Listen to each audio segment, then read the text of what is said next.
ako nga pala si Sandra at yan ang iyong counselor. Nais ko lamang malaman ang iyong pangalan. Hmm. Ako naman po si Mark P. Guzman.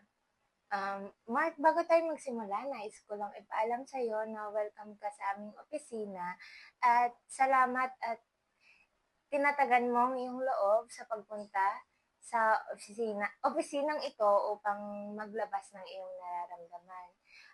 Ipapaalam ko lang din sa iyo na kung ano mang iyong i-share or ibabahagi sa akin ay mananatiling confidential at pribado at mananatili lamang ito sa loob ng 4 na sulok na kwartong ito. Salamat po. Bago tayo magsimula, kamusta naman ang biyahe mo papunta dito? Salamat po. Actually, hesitant niya po ako tumuloy kasi first time kong pumasok sa ganitong uri ng opisina and hindi ko alam kung dapat ba ako magpatuloy kasi baka feeling ko naman ang babaw ng problema ko para dalhin ko siya sa ganitong uri ng lugar. Maganda naman ang iyong desisyon na kahit kinakatakutan mo ang pagpunta rito, tinatagan mo pa rin ang iyong loob upang pumasok sa aking opisina. Mas makakagaan ng loob or maaari naman akong makatulong sa iyo at sa iyong dinadala. Sa totoo lang nga po, bago ako makapasok dito sa opisina ninyo, parang nakaintay pa ako na mahigit 10 minuto bago maglakas ng loob para kumatok at pumasok. Pero sabi ko, nandito na ako, so baka kailangan ko talaga. Maaari ko na bang itanong kung anong nag-udyok sa iyo upang tumuloy sa opisina namin? Opo. Ano po kasi, fourth year na po ako ngayon and ngayon sa bahay nag-OJT na kami. So, hindi po talaga maalis sa isipan ko at sa sistema ko na natatakot ako kasi hindi ko alam kung anong mangyayari sa buhay ko ngayong after college na ako. Hindi ko alam kung paano yung magiging proseso ng buhay ko after matapos yung pag-aaral ko at yun. So, parang naliligaw ka sa ngayon kung Opo. anong patutunguhan mo pagkatapos mo mag-aral. Opo. Kung titingnan mo ang iyong sarili bilang estudyante, anak, or bilang ikaw, paano mo siya ilalarawan? Pakiramdam ko po kasi ako yung last card ng pamilya namin. Galing po kasi ako sa tikaos na pamilya and madami po kami magkakapatid. 5 po. Ako po yung pang-4. Yung bunso ko pong kapatid ay grade 7 pa lang at the rest po ng kapatid ko ay may mga pamilya na. So, pakiramdam ko po ay meron na akong kargo-kargong responsibilidad, hindi pa man natatapos yung pag-aaral ko. Bilang pang-4 sa 5 magkakapatid, sa iyong pananaw, paano mo i-describe kung paano nito nahubog ang iyong sarili or yung mga responsibility mo?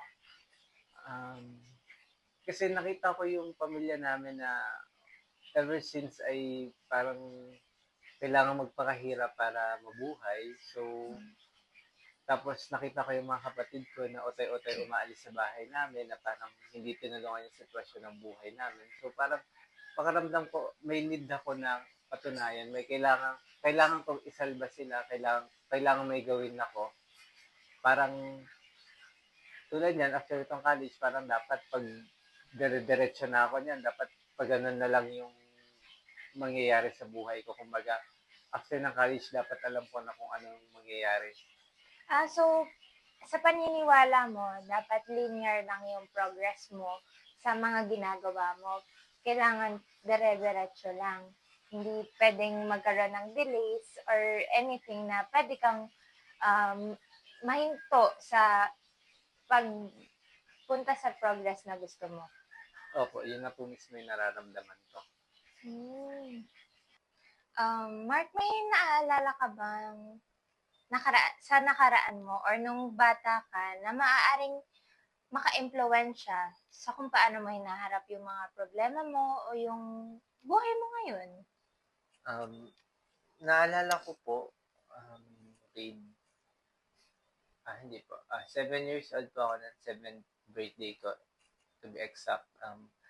May celebration po nun, then narinig ko po yung nanay at tatay ko, yung parents ko po na sinasabi po Hmm. sa mga tiyahin ko, sa mga relatives ko na, "Ay, yan si Mark, yan na yung pag-asa namin, yan ang mag-aahon sa'min sa kahirapan." And hindi ko po alam kung paano mag-react kasi parang ang bata ko pa naman po that time. Pero simula po nun, lagi ko na siya dala na parang kailangan kong palaging maging tama, dapat ganito ako, dapat ganyan. Kasi meron silang inaasahan sa akin na ganit na dapat si mag-ganito kasi yan yung mag-aahon sa atin sa kahirapan. So, habang lumalaki, dala-dala ko na ako na lang yung natitira nilang pag-asa. At so dahil sa sitwasyon na yun, parang nabuo sa sarili mo na bawal kang matakot, malito, or di kayo magkamali. Parang wala kang karapatang maging mahina. Sa tingin mo ba, kailangan ba talagang laging maging perfecto? Um, ano po, hindi po. Pero kasi po, ganun po kasi yung pakiramdam ko na kailangan kong iasta. Kasi nga po, parang kung hindi po ako magiging ganun sa katulad ng ginagawa ko, hindi ko po mako-consider na hindi ko po masusunod yung gusto nila kasi po hindi po talaga ako pwedeng maging mahina, hindi po talaga ako pwedeng um, kung ano lang go with the flow. Kailangan po dapat ito yung nape-perceive nila sa akin, dapat nakaayon ako doon. Hmm. Napapansin ko na 'pag sinasabi mong wala kang karapatang magkamali, parang nagiging stagnant ka na lang. So, wala kang ginagawa, hindi ka na kumikilos. Um, para ano ito, para hindi ka mapahiya or masaktan. Pero parang ang nangyayari, iniiwas mo lang yung sarili mo sa pagkabigo, tama ba? Opo, kasi ano po, parang parang kung sakali man po na wala po akong gawin, at least wala po silang masasabing mali sa akin. At least hindi po nila ako masisisi na nagpila ako sa kaning wala po akong gawin. Hmm. Yun ang advantage ng takot.